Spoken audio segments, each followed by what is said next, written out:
Hi, I'm Zibby Owens, and you're listening to Moms Don't Have Time to Read Books. This 30-minute podcast features a new author interviewed by me every single day, 365 days a year, for about 30 minutes.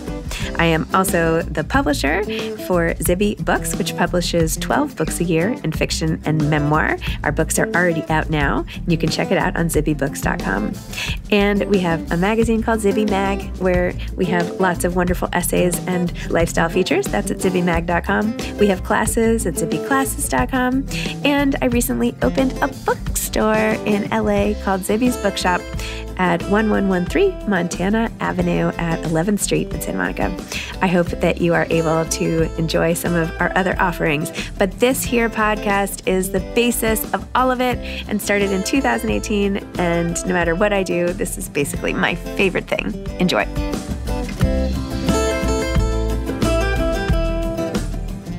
Stephanie Kramer is the author of Carry Strong, an empowered approach to navigating pregnancy and work. Stephanie is a tenured beauty industry executive, today serving as the Chief Human Resources Officer at L'Oreal USA in New York City. She is an adjunct professor of management communication in the graduate business program at the Fashion Institute of Technology, where she is also a member of the program's advisory board. She has been a featured speaker at several colleges and universities, including the Wharton School at the University of Pennsylvania, NYU, and Harvard University.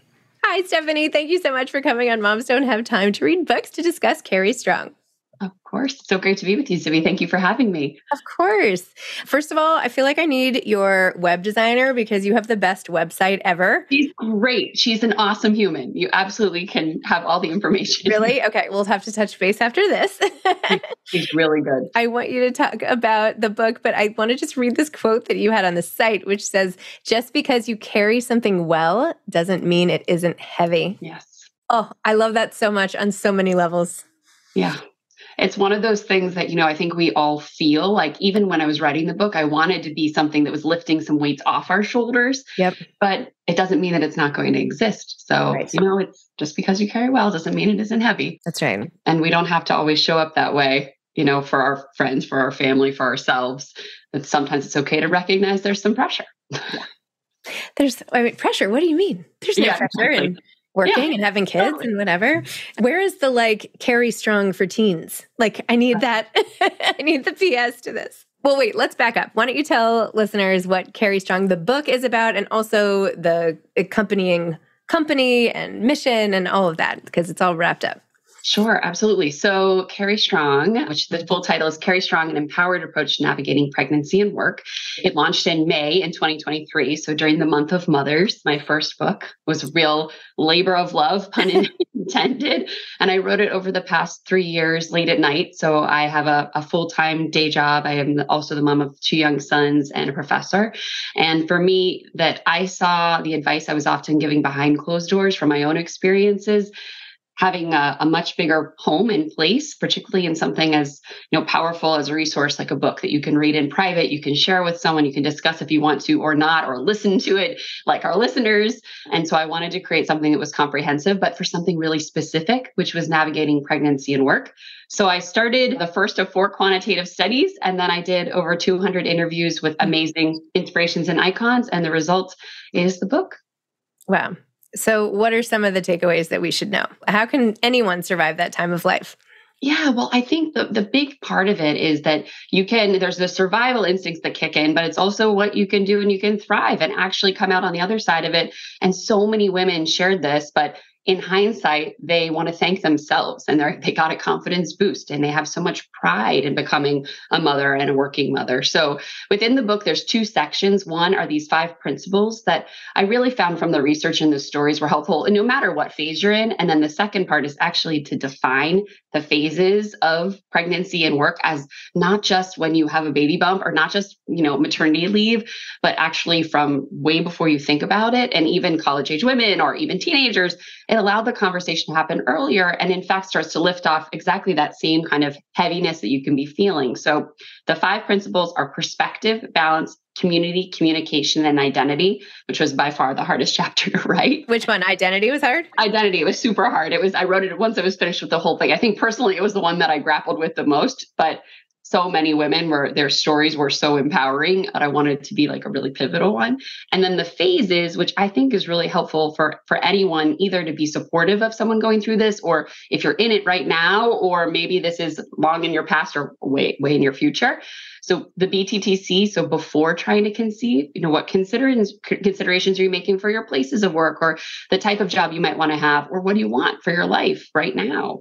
Trying to conceive. So one of the studies I did was 1 out of 2 women said that trying to conceive, not yet being pregnant at work, had an impact, which I think for anyone who has children, obviously it's like 100%, but it's a really big deal because we don't talk about it. We talk about it in little pieces, fertility impacts or pregnancy and loss impacts, but that can be a really long time. Someone could be pregnant at work for 5 years and not yet have a baby.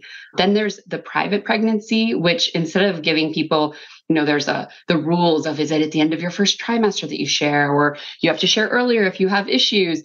But instead, I just say, like, there's this private pregnancy of the hush and your public pregnancy of your push. And when you decide, is up to you why and how you need to share. Then the push, so public pregnancy, and I call it the push because a lot of people feel both the positive and challenging pressure around this very tiny get your stuff in order window that happens during pregnancy. And it's also very physically visible for most people that are, birthing people that are also carrying their child. And then the last part I call anticipating the great return.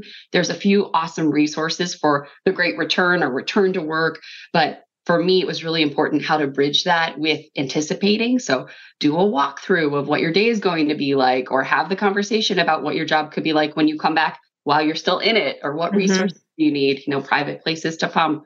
But doing it ahead kind of helps to also take off some of that pressure during this really special time where you're super pregnant or you're on maternity leave with your baby. I think one of the things in particular that resonates, I'm sure, with so many people is that time when you're trying to get pregnant and going through the disappointment and going through all of the stuff. And it's so emotional, and the hormones and everything. And yet there's no explanation for them. So you're in this crazy hormone world and expected to behave like normal. And the secrecy, I mean, I talk a lot on this podcast about how the corrosive effect of secrets is at the heart of like most novels and books. And I feel like that's it too at work, when you have to keep such a giant secret. And during COVID, people were like having babies you didn't even know. There were one day they would just post a baby. It's like, what? Yeah, totally. And it's funny because so many people, the how to tell my boss I'm pregnant was one of these huge pivotal moments that I talk about in the book, and how to approach it in a different way.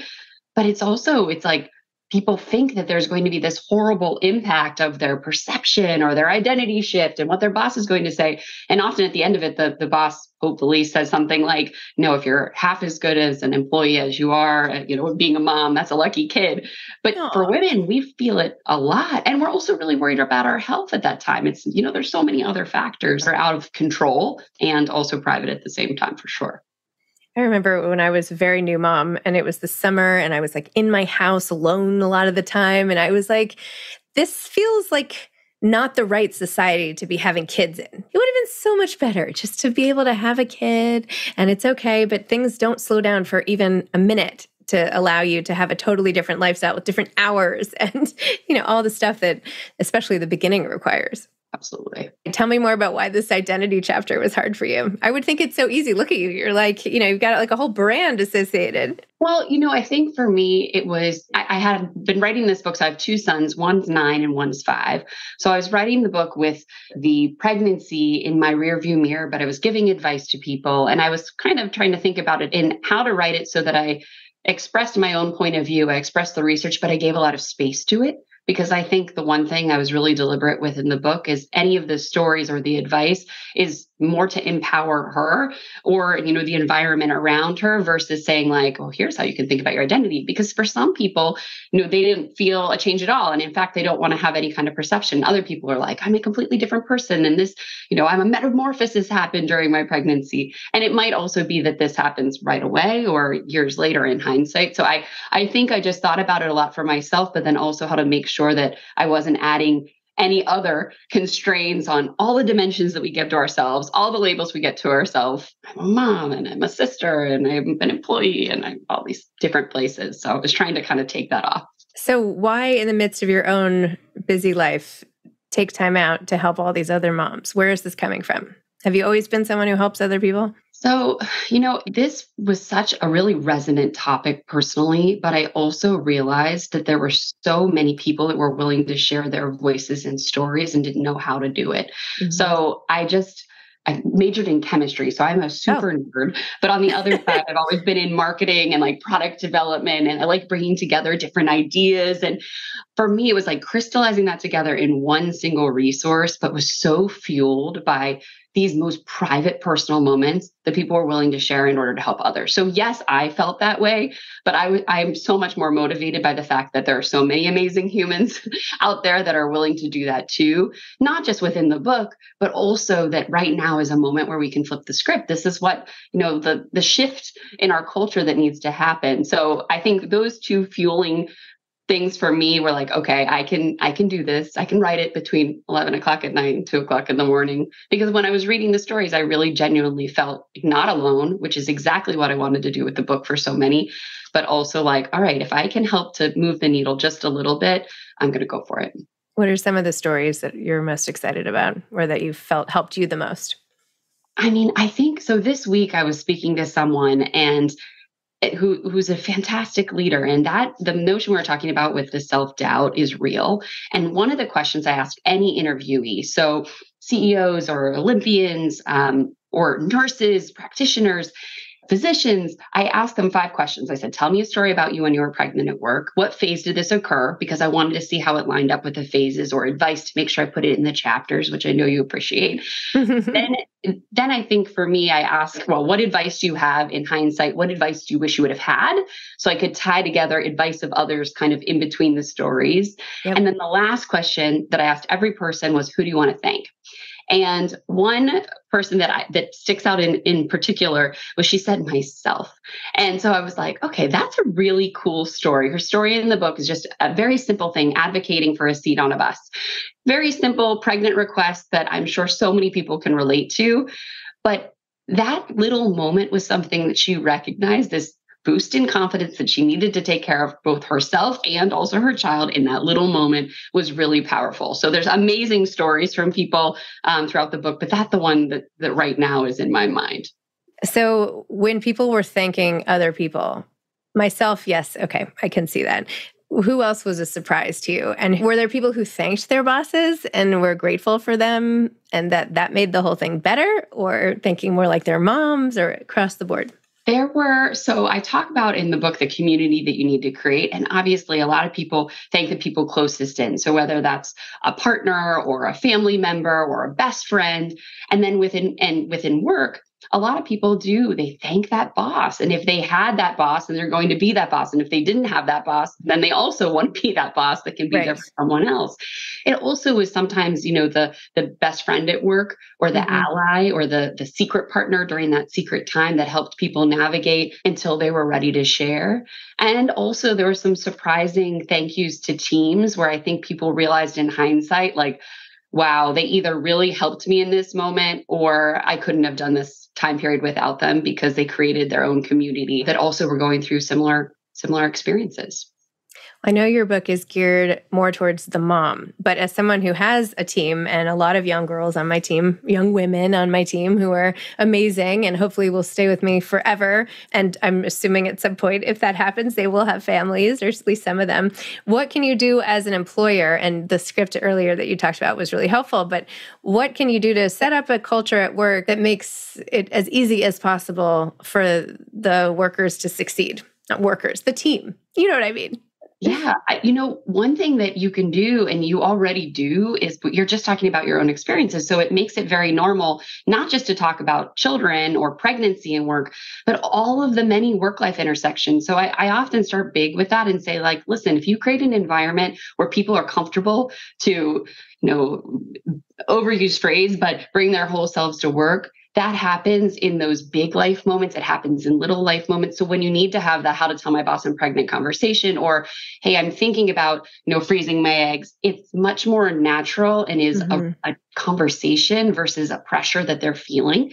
The second thing, particularly with regards to pregnancy and work, is talk about it long before they ever may need it. So for a lot of employers, people might join an organization and then search within a web page to try to find out benefits. But instead, if you put them up front of this is what we offer, before, if you're considering having a family, during or after, employee resource groups, all different types of resources that exist for that continuum, instead of only what's in front of people, I find that really has been resonating a lot with new employees within organizations. That's a good idea. We should put a whole thing about that somewhere. This is great. I'm going to leave here and make some changes. And, although some of them are like 23, so I'm hoping I get, they're like dating and anyway, but it's never too early. But, they might be going through other things too, as a caregiver or their friends or their sisters. And it might just help, to make that something that's, of course I feel supported at work. And then you get engaged people way before, it's a point of attrition in the pipeline for women, both pregnancy and menopause. In fact, you see like the first time people become managers or within their, late 20s, early 30s is the same time when their careers are having this moment. So if you anticipate it, then your retention is happening long before there's any kind of risk to that too. And of course, they're perpetuating in a good way for everybody else also. Yes, exactly. More children's books. Yeah, exactly. What does being strong mean to you? So, it's funny. I've been thinking about that a lot lately because I feel as a leader, as an author, as someone who's talking about an empowered approach, I have these moments where I have self-doubt. And I think that the strength that you need to carry, literally, as a leader, as an author, as a friend, as a teammate, is a big one. So I think that true strength comes from, yes, having that and having that confidence and fortitude no matter what. But it's also recognizing that you're not superhuman. And the more that we can share both sides of that, I find that that's actually tremendous strength and what I really try to do. I don't do it great, especially in front of my children. I'm like, it's completely fine. We can do all of these things at the same time. But I do often ask for help. And that's kind of one of the ways that I show being strong. I like that. I like that a lot. You mentioned you wrote this book between 11 p.m. and 2 a.m. I like how you just threw that in there. Wait, tell me about the whole process. Did it all take place in the middle of the night?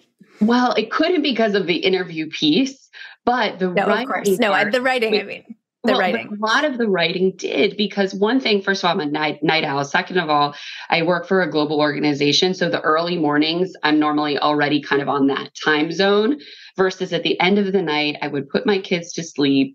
I would have this kind of quiet moment. The emails would not be firing up for work. And I would be like, okay, it's a creative space. It was actually really fueling. And I enjoyed the quiet. I mean, I also enjoy now my Friday nights a little bit versus only editing track changes. But it was something really gratifying. And so I just did it in a way that was really structured. I would do the interviews when I could in different kind of time slots, or early or at lunchtime or at the end of the day. And then I would organize myself when I was tired and I wasn't feeling creative to write. I would write back to the emails, or I would go through the research, or I would, pluck different quotes that I really liked. But then I would just get in the zone. And I knew that I liked to write in these big chunks. And I just kind of planned it that way. Wow. It also was not best decision, but it worked out. Would you do it again? Are you going to write another book? I would love to. I think that I need to feel the topic. And it's interesting. I have a couple different options of ones where I think it could be really helpful that are coming from kind of a similar space, but I want to give it a little bit of time. I mean, this is where I need your advice. But I feel like I put so much into it in terms of making sure that there was the research, that it was relevant, that it had all of the stories, that I gave this space. It was a different type of structure. And then now I just want to share it. Like, that's why the first page in the book is my most favorite part of the book, which it actually has a pass it on page on the inside. And it says this book is meant to be passed on, and it has lines on it. And everyone's like, well, what do you want from the book? And I'm like, I want to someday just find one of these books that has all these names listed in it, because I really believe that that's all I want to create. It's this ripple effect that there's great things, there's tough things, and there's a lot of neutral. And we're going to continue to have kids, and we're going to continue to be leaders. We're going to continue to join the workforce, so I would love to help to contribute more than just the dire headlines that we often hear. I love the pass it on. It's like chainmail. The mail used to get as kids, and we would like literally fold it up in an envelope and mail it. And Right. Well, and so many women talk about passing off their like potty training or their breastfeeding books. And I love that, moms often pass on like, little raincoats or blazers or things like this. And the names are always scribbled in the back. And I was like, that's really cool. So now I'm like, well, this is what I'd like to contribute. So, oh, that's really nice. So this is like the hand-me-down. Exactly. When you share it, you're sharing it also with your sport. Like if you have questions, you want to talk about it, I'm here for you or not, and I'll give you your space. It's been interesting though to have some people who are like mother-in-laws ask me if they can give this as a gift. And I'm like, is it because she has shared with you that she needs this support, or are you being passive aggressive? And if that's the case, then no. Don't. Yeah, please don't do that. I feel bad. Mother-in-laws have it rough. An awesome one, but they just want what's best for that family. I know. No, I understand. It's funny.